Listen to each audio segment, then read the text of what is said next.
The international track and field season formally closed last weekend with the Kipkeino Classic in Nairobi. The only World Continental Gold Tour event in Africa was a fitting climax to the athletics calendar with a stacked field delivering a memorable meet. CGTN's Susan Wangeli brings us this report. In a country famed for long-distance running, it was the sprinters who stole the show.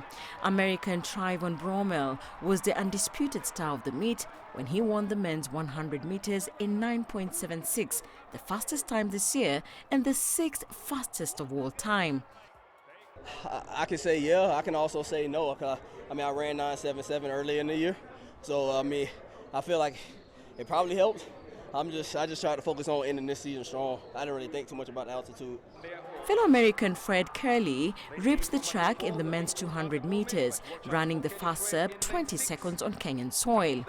Botswana's Isaac Makwala followed him home in 20:06, with the former African men's 400 meters champion hinting at dropping down the distance following his performance.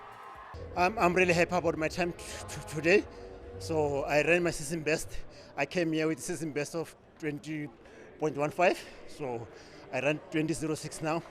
I've qualified for the World Championship. So I think I'm happy about the way I ran.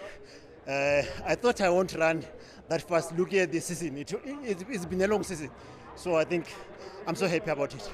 Namibian rising star Christine Boma closed her campaign in emphatic fashion by motoring to a 22.39 seconds victory in the women's 200 meters. Behind the teenager who won the silver at the Tokyo 2020 Olympics was Cote d'Ivoire star and two-time World Championship silver winner Marie-José Talou. Nothing went wrong, When I come here, I didn't expect anything because I'm not good. I'm not 100% fit and good. I have pain in my leg, but I thank God to be able to run. Before coming, I thank the physio of Namibia who just touched me to be able to run that 200 meters because I didn't know I was going to run. So being able to run with that pain, it will. Thanks God for that one. So. Despite the lack of funds in the stadium, the second Kipkeino Classic delivered a meet worthy of the gold status as it enhanced its reputation as one of the best events outside the Tier 1 Wonder Diamond League. Susan Mongeli, CGTN. Well, for more on the Kipkeino Classic, as we mentioned earlier, we are delighted to be joined by sports journalist and sports management consultant Wanjiko Mwenda. Wanjiko, thank you for sticking around. We thought we lost you there. Well, Wanjiko, the Kipkeino Classic is only 2 years old, but it's already established itself as a signature meeting. Why is this the case, Wanjiko? First of all, thank you so much for having me, and sorry for the hiccup just there a few minutes ago, but I'm glad that I'm joining you tonight. And yes, very good question right there. And I think I can only divide it into three, maybe. There are very many reasons why the Kipkeino has rapidly grown in the 2 years that we've had it in Kenya, but I will divide that into 3 points. One, because Kenya is an athletic nation. We have organized athletics events in the recent past, the last 5-6 years. We had the World Under 18 World Athletics Championships in 2017. We had the World Under 20 this year as well. And then the Kipkeino Classic. And what these events have shown is that Kenyans really accept and really receive the athletics competitions very well, that are those events that are taking place in the country. Whether they will be there or they'll be watching virtually or they will just be talking about it on the social media platforms, there's a good receiving point from the Kenyan fans and followers of the athletic sport. The other point will be that last year, the organizers, that is the local organizing committee, as well as the meet agency organizer, that is Golazo, really put the best foot into this so that they could make an impact into the Kipkeino Classic as a continental tour. So they really did a good job last year and it was well received, and they had no choice but to have a better event this year. So they already had a good foundation last year. We had around 5,000 people even attending it at the Nyayo National Stadium. And then that, because of that reception that we had, even during COVID times in October last year, they, organizers and even World Athletics, saw that it's better than to bring this event into a better event and make it even bigger. And they had to move even the stadium, the venue from the Nyayo National Stadium to the Kasarani Stadium, which was a plus for Kenya, a plus for the organizers, a plus for even the meet agency organizers, Golazo. And that is the only way we can do, just get better and better. And of course, the presence of the international athletes this year gave it a plus. The likes of Justin Gatlin, the likes of Fred Curley from the US, Mike Rogers and Christine Mboma from Namibia, all the Olympics champions, medalists, and the World Athletics Championship medalists making their way to Kenya was quite a plus as well for the organizers and also Athletics Kenya as a whole. All right, Wanjiko, Kenya is definitely a powerhouse in athletics. I say it's about time. But let me ask you this. Did the 2021 Kipkeino Classic state a strong case for the event to be upgraded to the World Athletics Diamond League event in the future years? A good question. I will say as a higher percentage, yes.